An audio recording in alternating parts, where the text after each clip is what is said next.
وہ یہ پوچھ رہے ہیں کہ انہیں اتفاق ہوتا ہے ان کے پیشے کے لحاظ سے انہیں بہت سے ایسی کانفرنسز میں جانا پڑتا ہے جہاں پہ غیر احمدی غیر از جماعت دوست ہوتے ہیں بکثرت.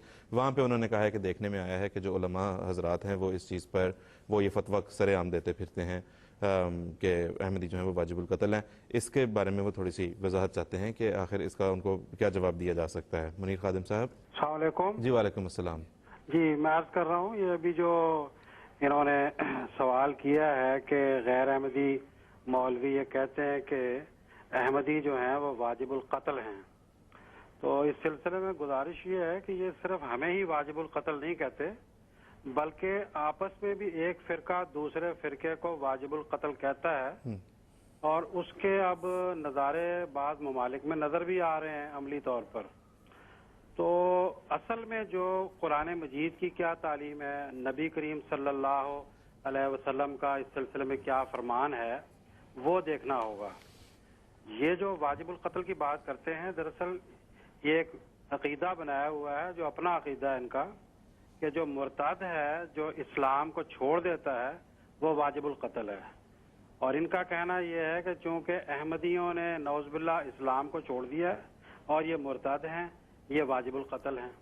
حالانکہ پورا قرآن مجید آپ پڑھ جائیں، کہیں پہ بھی یہ بات نہیں لکھی ہوئی کہ جو ایک بار اسلام کو قبول کر کے اور پھر اس کو چھوڑ دیتا ہے تو اس کو واجب القتل قرار دیا گیا ہے. یا نبی کریم صلی اللہ علیہ وسلم نے صرف اسلام چھوڑ دینے کی وجہ سے، اسلام سے ہٹ جانے کی وجہ سے کسی کو واجب القتل قرار دیا ہو. یہ بعض مثالیں تو ملتی ہیں کہ جنگوں کے دوران ان لوگوں نے جو ہے وہ بات ایسی بغاوت کی باتیں کی اور اس کو وہ اسلام کی طرف آج کل کے زمانے میں جوڑتے ہیں، جی وہ اسلام بھی چھوڑ بیٹھے تھے. جی یہ بات غلط ہے. اور اب ہوا کیا ہے ہمارے اس زمانے میں جی کہ اسلام تو چھوڑ دینا درکنار رہا، یہ بھی کہا جاتا ہے کہ اگر کوئی دیوبندی ہے وہ بریلوی بن جاتا ہے، اس نے بھی اسلام چھوڑ دیا ہے، وہ بھی مرتد ہے، وہ بھی واجب القتل ہے.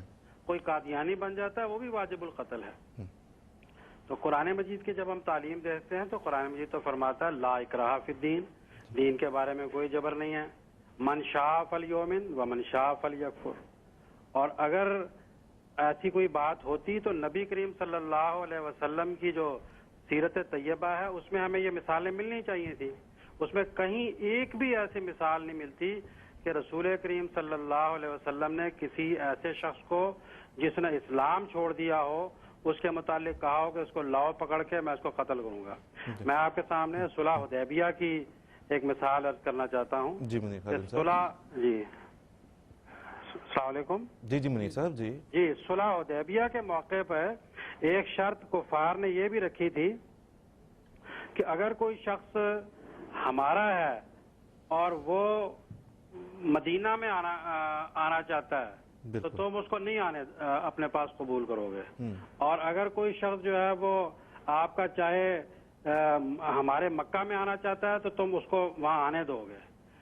تو اب رسول پاک صلی اللہ علیہ وسلم نے فرمایا کہ ٹھیک ہے، جو اسلام چھوڑ کے مکہ واپس جانا چاہتا ہے 1000 بار چلے جائے، ہمیں اس کو روکنے میں کوئی اعتراض نہیں ہے. بالکل ٹھیک ہے منیر خادم صاحب، جزاک اللہ. طاول حق صاحب یہاں پہ ایک گزارش آپ سے یہ بھی ہم کریں گے کہ جو ایسے اگر آپ کی جب بھی ایسے غیر جماعت علماء سے بات ہوتی ہے، غیر جماعت دوستوں سے بات ہوتی ہے، سب سے پہلی اور بنیادی بات تو یہ ہے کہ وہ کون ہوتے ہیں کسی شخص کے دین کا فیصلہ کرنے والے. ایک ایسے شخص کا جو کہتا ہے میں مسلمان ہوں، انہیں پہلی بات تو بنیادی بات یہ ہے، قرآن نے، حدیث نے، رسول اللہ صلی اللہ علیہ وسلم نے کہیں اس بات کی کسی کو اجازت نہیں دی کہ وہ کسی کے دین کا فیصلہ کریں، بلکہ قرآن اور حدیث دونوں چیزیں اس چیز کی طرف رہنمائی کرتی ہیں کہ جو شخص اپنی وابستگی ظاہر کرتا ہے اسلام کے ساتھ، کلمہ پڑھتا ہے، اللہ تعالیٰ کی توحید کا اقرار کرتا ہے، رسول اللہ صلی اللہ علیہ وسلم کو اللہ تعالیٰ کا پیغمبر مانتا ہے، تو وہ مسلمان ہے. بنیادی اور بیسک ڈیفینیشن ہے، کیونکہ اسلام جو ہے وہ دین فطرت ہے، آسانی کا مذہب ہے اور خوبصورت ترین مذہب ہے، اس لیے اس کے اندر کہیں پہ کوئی جبر نہیں ہے.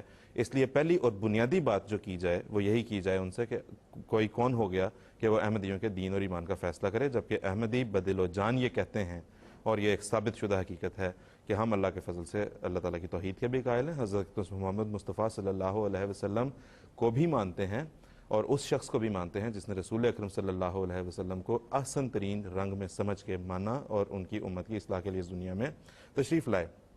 تو پہلی اور بنیادی بات تو یہ ہے. دوسرا پھر آگے جس طرح منیر خادم صاحب بھی بتا رہے تھے کہ رسول کریم صلی اللہ علیہ وسلم کی تعلیمات تو بڑی صلح جو قسم کی تعلیمات ہیں، معاشرے میں امن کے قیام کی طرف لے کے جانے والی، نہ کہ قتل و غارت کی طرف لے کے جانے والی.